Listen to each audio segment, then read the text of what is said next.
人は何を持っていけるか。政府の特権階級によって人類が支配された地球。100の単位で死体がゴロゴロしている。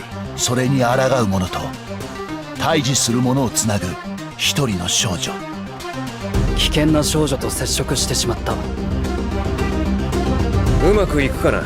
私は預言者ではなくてよ。でも水の下に行っちゃうんじゃないかな。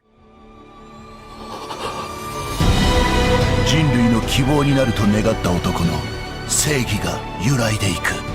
全てが狂っている。勝った者が正義になるということを胸に刻め。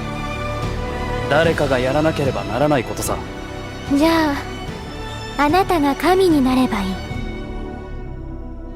ハサウェイ・ノア。